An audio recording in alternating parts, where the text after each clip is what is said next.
Alright, so this is my first video with one of these new Intel 10th gen gaming laptops that's also running Nvidia's new RTX Super video cards. And because this is my first video I've done with this type of processor, with these new 10th gen chips, just real briefly, the 10 things you need to know about Intel's 10th gen chips in 10 seconds.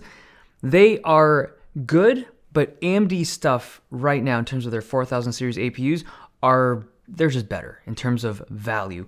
These get 8 cores for a lower price. They have lower wattage, lower temperatures, and because it's a cooler running chip, you can package that into smaller devices, which we have here. This is the G14 from Asus. So the advantages on the Intel side, 2 things come to mind. Number one, if you have like single core applications, this stuff can go a little bit faster on single core.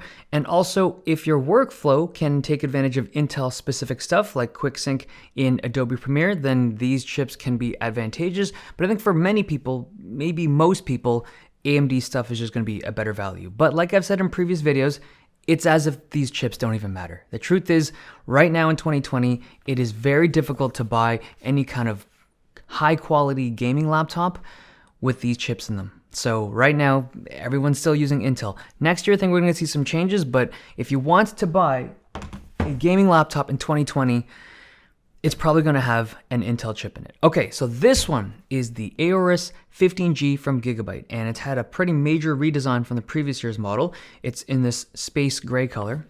Well, it's just gray. I don't know why I call it space gray.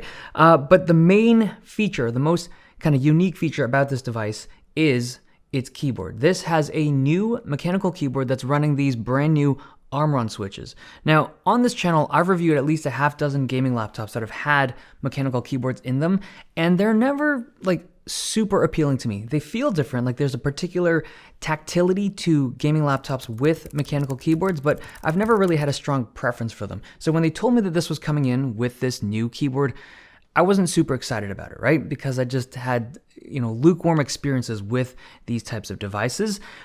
And when it came in, I gotta be honest, I didn't love it because there's something different about this type of keyboard that I really wasn't used to.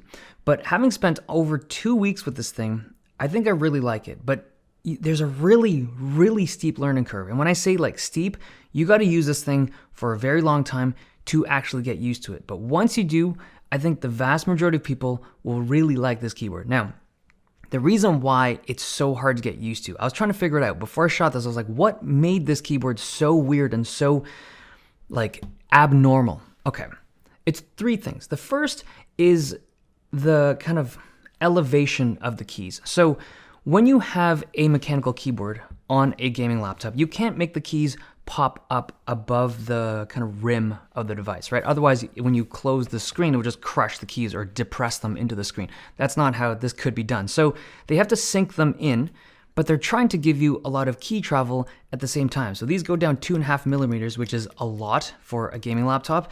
And you just have to, your fingers just don't move in a regular way. And the other thing is that the layout of this keyboard, like the actual physical layout, like the location of the keys is fine, right? This is like a kind of standard layout, but there's a pretty sizable number pad on the right. And these keys on the number pad are full size, like they're the same size keys here. So it's this super packed keyboard with a lot of keys on this thing in a relatively small space.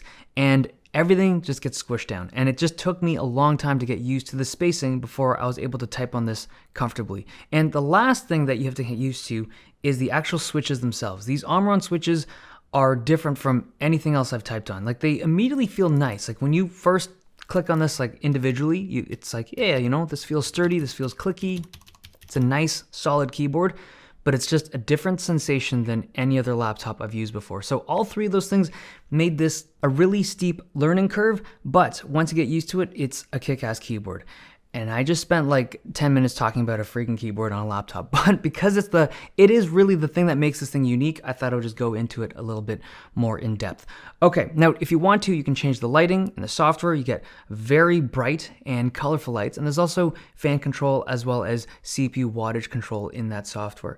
So the performance on this machine is, okay, let's kind of break it down into gaming performance, and then we'll talk about some thermals. So this is running the 8-core i7, and it boosts up to 5.1 gigahertz. There is a cheaper 6-core variant, which would probably be similar to this for most games, but the performance is really good. Like, we're talking crazy good frame rates for the vast majority of AAA titles. And most of that is from the GPU, the new RTX 2070 Super Max-Q, which is a decent bump up from the previous non-Super models. And there's also a corresponding bump up in performance for stuff like Adobe Premiere, but it's not like a huge jump, right? If you're expecting this generation of RTX Super GPUs to be like massive, it isn't. I don't think that anyone should have expected that, but it's a bit of a spec bump. Now, the pricing for this stuff hasn't gone up a lot. Like, if you look across the brands, it seems like Nvidia's only putting these RTX Super GPUs into the most expensive and premium gaming laptops. Like, the mid-tier and cheaper gaming laptops get regular RTX or GTX cards. Only the best stuff gets the Super model. So the existence of these Super cards doesn't seem to change the pricing for most gaming laptops.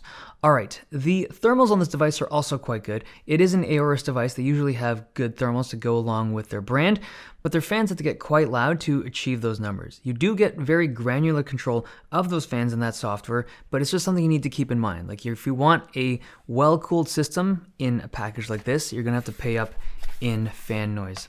So to get inside, it's relatively easy access. You have a bunch of screws, and you'll be able to access your 2 RAM slots, your 2 NVMe slots, and your Wi-Fi card if you want to swap that out. This is a killer card, which I personally don't love. You also can see the 4 heat pipes. They exhaust out the back and the side, and this is the type of thermal system I like seeing because there's a lot of stuff going on in here to remove the heat off the chips and to expel it out. And in order to get a thermal system like this, so you need something thicker, right? This isn't like a super thin device, and they've done it quite well. I did notice in the software I couldn't undervolt the CPU. For people that are into that, like to try to lower temperatures, I don't know if mine was just locked out because it's like an early unit, but yeah, the 8-core i7 from Intel on this unit, I couldn't undervolt it. So there's that. Okay. Battery life. So this is a 94 watt-hour battery, and I got a little bit less than 7 hours of battery life with the screen at 250 nits. The speakers on the side sound not great. I didn't expect them to, and they didn't sound great. So there's that. I mean, they just sound like your standard gaming laptop speakers. They're relatively small and bassless. Okay, I'm gonna close this up real quick. The ports, there is an SD card slot reader if you're into that. There's also 3 USB-A's and 1 USB-C that supports Thunderbolt 3, as well as an Ethernet jack. So if you're gaming and you want to be plugged into the line, you can. Okay, overall thoughts on this device. See, oh, I didn't talk about the screen yet. The screen, this is, I mean, it's nothing new. This is a 240 hertz 1080p panel that's bright with good color accuracy. It's a really nice all-around gaming screen. We've seen these types of displays from Aorus before. They often have really good screens, and this one doesn't disappoint. And there's also a webcam on the bottom that has a privacy cover if you want to protect your privacy. But the viewing angles on this thing are not great because it's shooting from below. But the overall device is solid in terms of performance and stuff. My only complaint about the Aorus 15, I gotta be honest, is I don't love the design. I know they spent a lot of time designing this thing and it feels well built, but it's just not my favorite kind of look for a gaming laptop. But it's an Aorus device that's just been refreshed to the 2020 hardware with a very unique keyboard that I would say is probably the best mechanical keyboard in a gaming laptop right now. Okay, hope you guys enjoyed this video. Thumbs if you liked it, subs if you loved it. See you guys next time.